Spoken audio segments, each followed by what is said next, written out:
AP liquor scam కేసులో ED దూకుడు పెంచింది. ఈ కేసులో నిందితుల ఇళ్లలో ఈడీ సోదాలు చేస్తోంది. హైదరాబాద్, విజయవాడ, తిరుపతి, నెల్లూరులో ఈడీ సోదాలు చేస్తోంది. కేసులో నిందితులుగా ఉన్న చివరెడ్డి భాస్కర్ రెడ్డి, గోవిందరెడ్డి, ధనుంజయ్ రెడ్డి, కృష్ణమోహన్ రెడ్డి, రాజ్ కేసిరెడ్డి ఇళ్లలో సోదాలు చేస్తోంది. ఇప్పటికే ఛార్జ్షీట్ దాఖలు చేసింది ఎన్ఫోర్స్మెంట్ డైరెక్టరేట్. ధనుంజయ్ రెడ్డి, కృష్ణమోహన్ రెడ్డి, గోవిందప్ప బెయిల్పై నేడు ఏసీబీ కోర్టు తీర్పు ఇవ్వనుంది.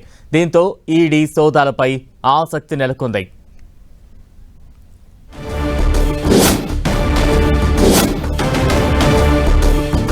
ఏపీ లిక్కర్ స్కామ్ కేసులో ఈడీ దూకుడు పెంచింది. మరింత అప్డేట్స్ అందించేందుకు మా ప్రతినిధి కిరణ్ సిద్ధంగా ఉన్నారు. కిరణ్,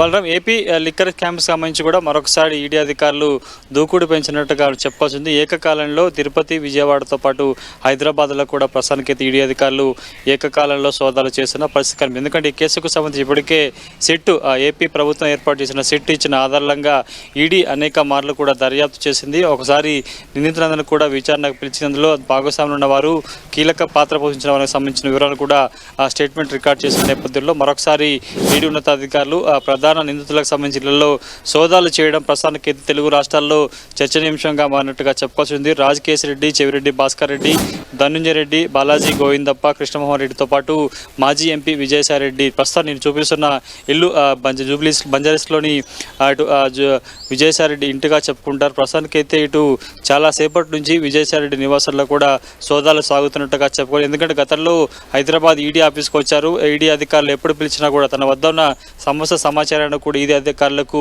అందజేశాను. మరొకసారి విచారణకు పిలిచినా, ఇటు సోదాలు చేసినా కూడా తను సహకరిస్తానంటూ కూడా గతంలో విజయసాయిరెడ్డి చెప్పిన పరిస్థితి కనిపిస్తుంది. ప్రస్తుతానికైతే ఏకకాలంలో 3 ప్రాంతాల్లో కూడా సోదాలు కొనసాగుతున్న పరిస్థితి కనిపిస్తుంది. ఎందుకంటే ఇప్పటికే ఏపీ ప్రభుత్వం దీనికి సంబంధించి కూడా 3,000 కోట్ల రూపాయల పైగా భారీ కుంభకోణం చోటు చేసుకుంది. దానికి సంబంధించిన ఆధారాలను కూడా సేకరించింది. పలువురు నిందితులకు సంబంధించి కూడా ఇప్పటికే బెయిల్ వచ్చింది. మరికొంతమందికి బెయిల్ రావాల్సిన నేపథ్యంలో తాజాగా మరొకసారి ఆ ప్రధాన నిందితుల ఇళ్లలో కూడా గోవిందప్ప ఇళ్లతో పాటు మరికొంతమంది కీలక నిందితులకు సంబంధించిన ఇళ్లలో కూడా సోదాలు కొనసాగుతున్న పరిస్థితి కనిపిస్తుంది. కాబట్టి బెయిల్ కొంతమందికి రావాల్సి ఉంది. చాలా సుదీర్ఘ విచారణ తర్వాత కూడా మరొకసారి ఈడీ విచారణ చేయడం కొంత చర్చనీయాంశంగా మారిన పరిస్థితి కనిపిస్తుంది. ప్రస్తుతానికి ఈడీ అధికారులు ఏ అంశాలను బేస్ చేసుకొని సోదాలు చేస్తున్నది కూడా మనకైతే తెలియాల్సి ఉంటుంది. ప్రస్తుతానికైతే ఈ కేసుకు సంబంధించి కూడా గతంలో విజయసాయిరెడ్డి ఈడీ అధికారుల ఎదుట విచారణకు హాజరయ్యారు. అనేక అంశాలకు సంబంధించి కూడా వద్ద ఉన్న వివరాలను, దీనికి సంబంధించిన కుంభకోణం లీడ్ చేసింది ఎవరు, పాత్ర ఏంటి, సూత్రధారులు ఎవరని కూడా చెప్పే ప్రయత్నం చేశారు. ఆ ఈడీ విచారణ తర్వాత కూడా